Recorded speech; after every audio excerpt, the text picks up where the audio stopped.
Back to our first alert weather day. Dramatic scenes like this all over the North Bay. This is a shot from a wildfire alert camera looking at Solano County.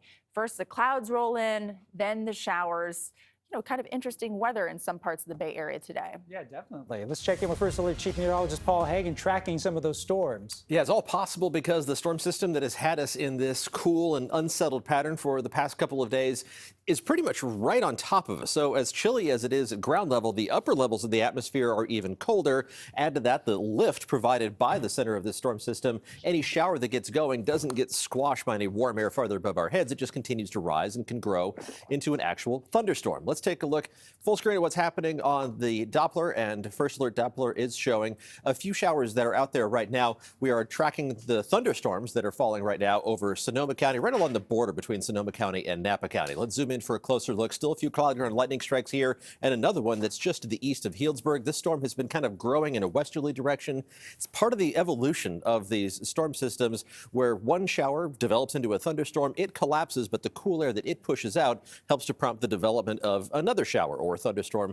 on the flanks of the first storm. So that's what we're seeing here in northern Sonoma County. Raining right now around Windsor. It's also raining down towards the Santa Rosa as well. We'll zoom in there in just a moment. Most of the cloud to ground lightning strikes are in the higher elevations in between Santa Rosa and St. Helena, but some heavier rain is falling in Santa Rosa as we speak. That's working its way to the southeast. Most of it's traveling in the higher terrain, but occasionally it does make its way down into the valleys. And this is new developments happening right around Yountville, developing in the higher elevations on the western edge of the Napa Valley, and that is tracking down towards Napa itself. No cloud to ground lightning strikes with this at the moment, but as that cell continues to evolve, it could produce some cloud to ground lightning. So we're going to remain in first alert mode until the lightning threat has passed, until the threat of small hail has passed. That's going to be possible with any of these stronger cells that are really concentrated over the North Bay. A couple little showers here inland in the East Bay. We've seen a few showers in the Santa Cruz Mountains, but most of it has been north of the Golden Gate. We're going to be in this mode for the next hour or two, but by the time 9 o'clock rolls around, a couple sprinkles left over. That's going to be it. Even those are going to fall apart as we head through the rest of tonight. Should see clear skies overhead, and that means some cold temperatures out there by early tomorrow morning, as if today wasn't chilly enough and breezy enough. The winds in the 15 to 25 mile an hour range for most of the gusts at the moment. But once the sun goes down, not only do the showers collapse, but also the winds are going to settle down much lighter by 11 o'clock. The wind shouldn't be a major factor for the first half of the day on Wednesday, starting off with pretty calm conditions. The winds picking up to about 10 to 15 miles an hour by noon.